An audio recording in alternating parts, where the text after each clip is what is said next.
morning, everyone. On this episode of Motivating Monday, I'll be covering the topic of Blessed are those who hunger and thirst for righteousness, as part of the series on the Beatitudes.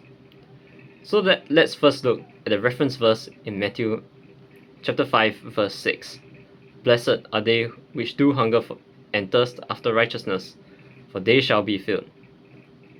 Immediately, looking at this verse, you can draw parallels to physical things.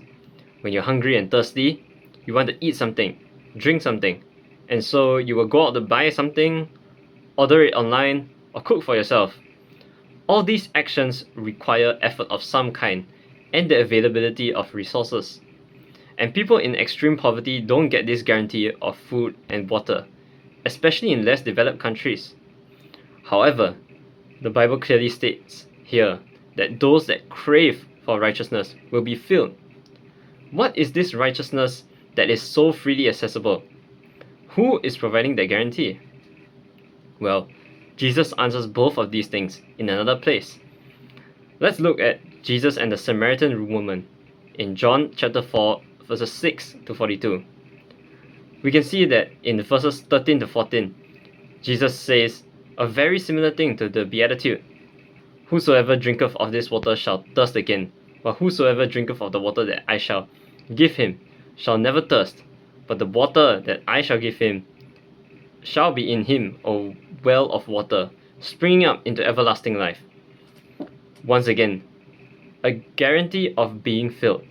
And this time we see what this fulfillment is. And that is everlasting life, as mentioned in the last part. That's not all. Jesus mentioned water, but in verses 34 to 36, he mentions meat.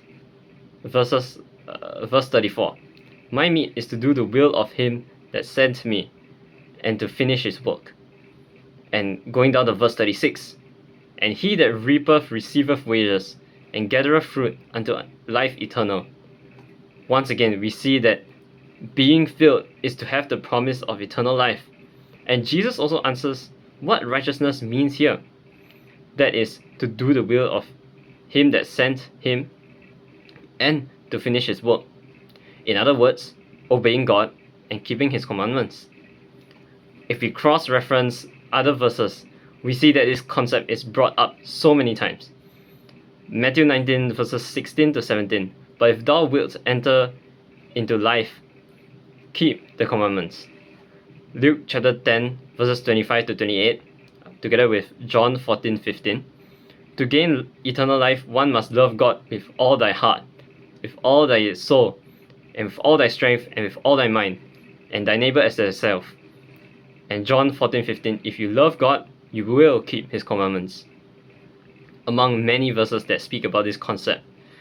And so, through this Motivating Monday, I want to encourage everyone to have this hunger and thirst for righteousness. Not just committing sin and not repenting, thinking that once you're a Christian, you're going to be saved. Hunger and thirst represents a desire to obey him. Just like when you are physically hungry, you will complain. You have stomach pangs. And so we need to develop this same desire when it comes to spiritual things and obeying God. When we are not striving to do as he says, we should feel that pain. Why am I not trying to be aligned with him?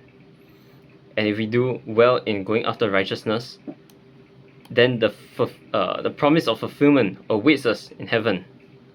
And so that concludes my sharing on blessed are those who hunger and thirst for righteousness. And I hope this message was able to encourage and motivate you all to continue to obey God and keep his commandments and press on in this Christian journey. Thank you. Holy and holy.